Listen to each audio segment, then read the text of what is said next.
Welcome everyone.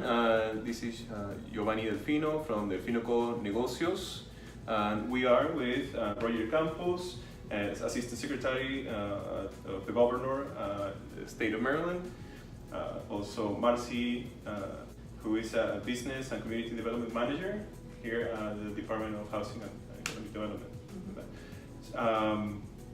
First of all, could you, thank you for inviting me, for letting me be here to do a really quick interview to let our viewers learn about your role and what they should know about the Department of Housing. Well, first of all, I'd like to say thank you very much for inviting us. Governor Hogan has implemented a first ever $75 million blight removal program for the city of Baltimore. Marcie and I are responsible for business development of that program, which means helping business owners that are in selected areas of Baltimore City with financing, and also our new storefront improvement program, which is a follow-on to the 2015 unrest during the Freddie Gray matter, and helping business owners with loans and also with various programs for reinvestment and development. So the specific areas for the storefront that we've awarded already are the Pigtown Main Street, the Bel Air Edison Main Street, the Highlandtown Main Street. Downtown Partnership of Baltimore is doing the 100 block of Howard Street. Neighborhood Housing Services of Baltimore is doing the 3300 block of North Avenue. And Druid Heights, mm-hmm. the 2400 block of Pennsylvania Avenue. Okay. And that's around the epicenter of the unrest in 2015, where so the CVS mm-hmm. is. And so we've awarded grant money up to $500,000 in capital improvements and $200,000 in operational expenses. It's a grant program, which means the business owners don't have to pay it back. Mm-hmm. And it's a brand new program where we've targeted half blocks and whole blocks of businesses so that we can improve and make a dramatic impression upon the facades of those buildings to make it more attractive for customers to come in and safer for customers and the business owners themselves, because we also have a partnership with the Baltimore Development Corporation, and they're going to provide security cameras. So it's an overall business approach that we have also coordinated with the Baltimore Police Department so that we can make these communities safer.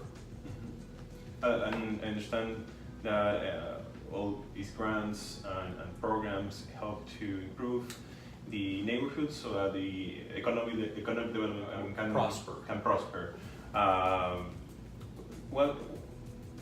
What kind of results have you so far that you could have in the top of your mind at this time? Well, the first business recovery loan program that we initiated in 2015 resulted in 49 businesses getting $1.5 million with no interest and no collateral to help rebuild their businesses. And as of today, there has been only one default. So that is a huge success. So what we did was we followed on with that approach with our new micro lenders program. And we're targeting Baltimore City businesses again with some additional funding for up to $50,000 in loans going to Baltimore area businesses. We've already targeted the 6 business districts that we have where we have the storefront improvement program. But actually all of Baltimore City and any business owner in Baltimore City is eligible for any one of those loans. Mm-hmm. And in particular, we have a brand new startup loan initiative that Marcie will talk about. So one of our new state-approved micro-lenders is actually a mini micro-lender, and they lend up to $5,000, their life asset. Their model is based on the Grameen Bank model. So they put businesses in groups of 3 to 5 businesses, and instead of requiring collateral, they require what they call a social collateral. So when everyone in their group makes their first initial payment, then everyone in the group will receive the next disbursement of their loan. If someone in that group does not pay their first payment for the first disbursement, then no one in the group gets the next disbursement. So they kind of keep each other in check. So this is perfect for startups. It's perfect for existing businesses that just need a help. For instance, if they need some sort of a certification.